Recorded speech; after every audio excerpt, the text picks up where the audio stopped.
گھر والوں کو ایک ہی بات کی اپنے والد صاحب کو، میں نے کہا ایک بات یاد رکھیے گا، مجھے مسلمان کسی دنیاوی طور پہ عام بندے نے نہیں کیا، کسی مولوی صاحب نے، مفتی صاحب نے نہیں کیا، مجھے آمینہ کے لال صلی اللہ علیہ وسلم نے مسلمان کیا ہے۔ جسم کے ٹکڑے کر دو، کیا کر دو گے؟ انہوں نے ایسی ایسی باتیں لکھی اپنی کتابوں کے اندر، یعنی کہ آپ حیران ہو جائیں گے۔ نعوذ باللہ، مرزا قادیانی نے اللہ تعالیٰ کو گالیاں بکی، اللہ تعالیٰ کو چور کہا ہے۔ اس کی کتاب ہے روحانی خزائن، والیوم نمبر 20 ہے، پیج نمبر 396 ہے، اس میں اس نے کہا اللہ تعالیٰ چور ہے، نعوذ باللہ۔ اس نے اللہ تعالیٰ کو جانور سے تشبیہ دی ہے۔ میرا دادا تھا، گالیاں بکتے ہوئے مرا۔ میری دادی کی سگی بہن تھی، مرزائیوں کی مبلغہ تھی، مرنے سے پہلے کچھ عرصہ پہلے اس کو فالج ہوا، جس طرح کتا بھونکتا ہے نا ایسے بھونکتی تھی۔ اور یقین جانے گا انس بھائی، ہمارے محلے دار سمجھتے کہ ان کے گھر میں کوئی کتا ہے، جب دیکھو بھونکنے کی آوازیں آتی ہیں، اور اس کے منہ سے یلو کلر کی رالیں ٹپکتی تھی جس میں سے پخانے کی اسمیل آتی تھی، غلاظت کی اسمیل آتی تھی۔ ان کے عبرتناک انجام ہوتے ہیں، اللہ نہیں چھوڑتا۔ قادیانی ڈالرز کے بیگ ان کے پاس لے کے پہنچتے ہیں۔ اچھا، یہ پھر یہ طبقہ ان کی فیور کرتا ہے۔ آپ دیکھ لیں کوئی بھی مسئلہ ہو، آپ مردئی کے کتے کو ماریں، آپ کو چیخ کی آواز امریکہ سے آئے گی، پوری دنیا کا عالم کفر ان کی سرپرستی کرے گا۔ ایک جو مسلمان بچہ ہوتا ہے اس کو قادیانی لوگ کس طرح گمراہ کرتے ہیں اور قادیانی بناتے ہیں؟ جی یہ تو میں خود کرتا رہا جب میں خود تھا قادیانی۔ السلام علیکم ناظرین، میں ہوں آپ کا میزبان انس گوندل اور آپ دیکھ رہے ہیں نیا پاکستان۔ ناظرین، میرے ساتھ موجود ہیں عرفان محمود برق صاحب، جن کی ایک موٹیویشنل کہانی ہے، ایک داستان ہے۔ ناظرین، عرفان محمود برق صاحب پہلے قادیانی تھے اور پھر خدا کی ذات نے کرم کیا، یہ مسلمان ہوئے۔ ناظرین، مسلمان ہونے کے بعد ان کو کافی مشکلات کا بھی سامنا کرنا پڑا، گھر سے بھی اور باہر سے بھی، لیکن ناظرین یہ ثابت قدم رہے اور خدا کی ذات پر انہوں نے یقین رکھا۔ ناظرین، سب سے پہلے انہوں نے اپنی فیملی کو مسلمان کیا اور اس کے بعد تب سے لے کے آج تک یہ اسلام کی تبلیغ کر رہے ہیں اور 500 سے زائد قادیانی لوگوں کو یہ مسلمان کر چکے ہیں۔ تو ناظرین، جیسا کہ آپ کو پتا ہے کہ قادیانی کافر ہیں، تو ناظرین میرے ساتھ موجود ہیں عرفان صاحب، ان سے گفتگو کرتے ہیں اور ایک کہانی، ایک جو داستان ہے وہ جاننے کی کوشش کرتے ہیں۔ جی السلام علیکم۔ جی وعلیکم السلام، شکریہ سر، پہلے تو آپ کا بہت شکریہ کہ آپ نے ٹائم دیا۔ جی ویلکم سر۔ سر بتائیے گا کہ کیا کہانی آپ کی، کیا داستان ہے؟ بسم اللہ الرحمن الرحیم۔ میرے جو دادا تھے نا جی، پڑھے لکھے نہیں تھے، بچپن کے زمانے میں ان کی پیدائش قادیان کی ہے، یہ ضلع گرداسپور ہے، بھارت کا ایک صوبہ ہے، وہاں پہ پیدا ہوئے، وہیں سے وہ سلسلہ چلا۔ ان کے والدین جو تھے وہ ان کی ڈیتھ ہو چکی تھی، بچپن کا زمانہ تھا، تو مرزا قادیانی یہ وہ مردود شخص تھا، یہ وہ کذاب تھا جس نے خود کو اللہ کا نبی کہا، رسول کہا، اور یہ اس نے انگریزوں کے کہنے سے معاذ اللہ کے نبی کی عزت پہ اٹیک کیا اور عقیدہ ختم نبوت پہ ناپاک حملہ کیا۔ وہیں سے میرے دادا نے اس کو قبول کر لیا، بلیو کر لیا اس کے دعووں پہ۔ اس کے بعد سلسلہ چلا، ان کی شادی ہوئی وہیں پہ، میرے والد صاحب کی پیدائش بھی قادیان کی ہے۔ جب پاکستان بنا تو میرے دادا اپنی فیملی کو ساتھ لے کر لاہور میں آ گئے۔ لاہور میں ہمارا گھر فتنہ قادیانیت کا بہت بڑا مرکز تھا، بیس تھی، اور ہمارے گھر کے اندر ان کے بڑے پروگرامز ہوتے تھے، میٹنگز ہوتی تھیں۔ اللہ نے کرم کیا، میرے بچپن کے زمانہ میں اللہ نے میرے دل کے اندر ایک بات ڈالی کہ میں خود کو اس لیے کہتا ہوں قادیانی کہ میرے بڑے ہیں۔ اگر میرے دادا ابو کو اس وقت ہندو مت اچھی لگتی، آج ہمارے گھر میں ہندو ہوتے، میں بھی بتوں کو رام رام کرتا جس طرح اپنے بڑوں کو دیکھتا۔ میرے بڑے اگر عیسائی ہوتے، سکھ ہوتے، بدھسٹ ہوتے، تو میرا مذہب بھی وہی ہوتا۔ تو مجھے اس پہ دیکھنا چاہیے، ریسرچ کرنی چاہیے، ریالٹی کیا ہے، مجھے حقائق تک پہنچنا چاہیے۔ اللہ اس کے رسول نے قرآن پاک کے اندر، احادیث کے اندر کیا کیا احکامات نازل فرمائے، کیا کچھ کہا، مجھے وہ پڑھنا چاہیے۔ اور اگر کوئی ایسی بات مجھے اللہ رسول کی باتوں کے خلاف مرزیت میں ملے گی تو میں نے یہ تہیہ کر لیا کہ میں اس کو چھوڑ دوں گا۔ سر یہ بتائیے کہ یہ خیال آپ کو کیسے آیا؟ جی دیکھیں، اللہ تعالیٰ کا خاص کرم ہوتا ہے، اس کی رحمت ہوتی ہے کہ میں اکثر دیکھتا تھا کہ ہمارے محلے کے اندر لوگ ہمارا بھائی کاٹ کرتے ہیں، مطلب قادیانیت کے نام کو ایک گالی کے طور پہ لیتے ہیں۔ ہمارے گھر میں محلے میں کوئی تقریب ہوتی، خوشی کا فنکشن ہوتا، وہ سب کو انویٹیشن کارڈز بھیجتے، سب کو انوائٹ کرتے، ہمارا بھائی کاٹ کرتے۔ تو میں سوچتا تھا کہ ان مسلمانوں میں بڑے بڑے پڑھے لکھے ہیں، بڑے اللہ والے ہیں، بڑے نیک لوگ ہیں۔ امام کعبہ سے پوچھو، وہ بھی یہ کہتے ہیں قادیانی کافر ہے۔ مسجد نبوی شریف کے امام سے پوچھو، وہ بھی یہ کہتے ہیں قادیانی کافر ہیں۔ پوری دنیا کے کسی مسلمان سے پوچھو، وہ ان کو مسلمان نہیں سمجھتا۔ تو میں یہ سوچتا تھا کہ ہمارے بڑوں نے کون سی ایسی حرکت کی ہے کہ ہم کلمہ پڑھتے ہیں, مرزا یہ کلیم کرتے ہیں ہم کلمہ پڑھتے ہیں, کہ ہم کلمہ پڑھتے ہیں ہم پھر بھی کافر ہیں. ہمارے بڑوں نے کون سی ایسی اپنی کتابوں کے اندر خرافات لکھ دی ہیں کہ ہم نمازیں پڑھتے ہیں, ہم قرآن پڑھتے ہیں, ہم پھر بھی کافر ہیں. مجھے اس بیس کو جو ٹچ کرنا ہے, مجھے دیکھنا ہے, مجھے ڈیپلی اس کو پڑھنا ہے, اور کمپیریٹیولی مجھے قرآن و حدیث کا اور قادیانی فتنے کا مجھے اس کی اسٹڈی کرنی ہے, مطالعہ کرنا ہے. نیوٹرل ہو گیا الحمدللہ. ٹھیک ہے, آپ نے اس کو اسٹڈی کیا پھر؟ جی, پھر اللہ نے کرم کیا, میں نے ایک طرف قرآن و حدیث کی اسٹڈی کی اور ان کے تراجم منگائے قرآن پاک کے, ان کی کتابیں منگوائیں. مرزا قادیانی کذاب کی تقریباً کوئی 83 کے قریب اس کی بکس ہے, جو روحانی خزائن 23 والیومز میں انہوں نے پرنٹ کر دی.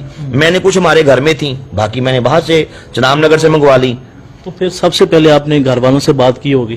جی اچھا, گھر والوں کو تھا کہ یہ آج کل مطلب پڑھ رہا ہے, کسی شوق میں ہے, انہوں نے کہا چلو اچھی بات ہے, پڑھ رہا ہے تو پڑھنے دو. انہوں نے مجھے روکا نہیں. لیکن آپ یقین کریں کہ جب میں نے اس پہ ڈیپلی پڑھا, قرآن و حدیث کی اسٹڈی کی, ساتھ میں نے مرزائیت کو پڑھا, انہوں نے ایسی ایسی باتیں لکھی اپنی کتابوں کے اندر, یعنی کہ آپ حیران ہو جائیں گے. نعوذ باللہ, مرزا قادیانی نے اللہ تعالیٰ کو گالیاں بکیں, اللہ تعالیٰ کو چور کہا ہے. اس کی کتاب ہے روحانی خزائن, والیوم نمبر 20 ہے, پیج نمبر 396 ہے. اس میں اس نے کہا اللہ تعالیٰ چور ہے, نعوذ باللہ. اس نے اللہ تعالیٰ کو جانور سے تشبیہ دی ہے, اللہ پاک کو اس نے تندوا کہا ہے, معاذ اللہ. ان کی کتاب ہے روحانی خزائن, جلد والیوم نمبر اس کا 3 ہے. اس کے اندر مرزا نے اللہ تعالیٰ کو گالی بکی ہے. اس نے اللہ تعالیٰ کو کھا جانے والی آگ کہا.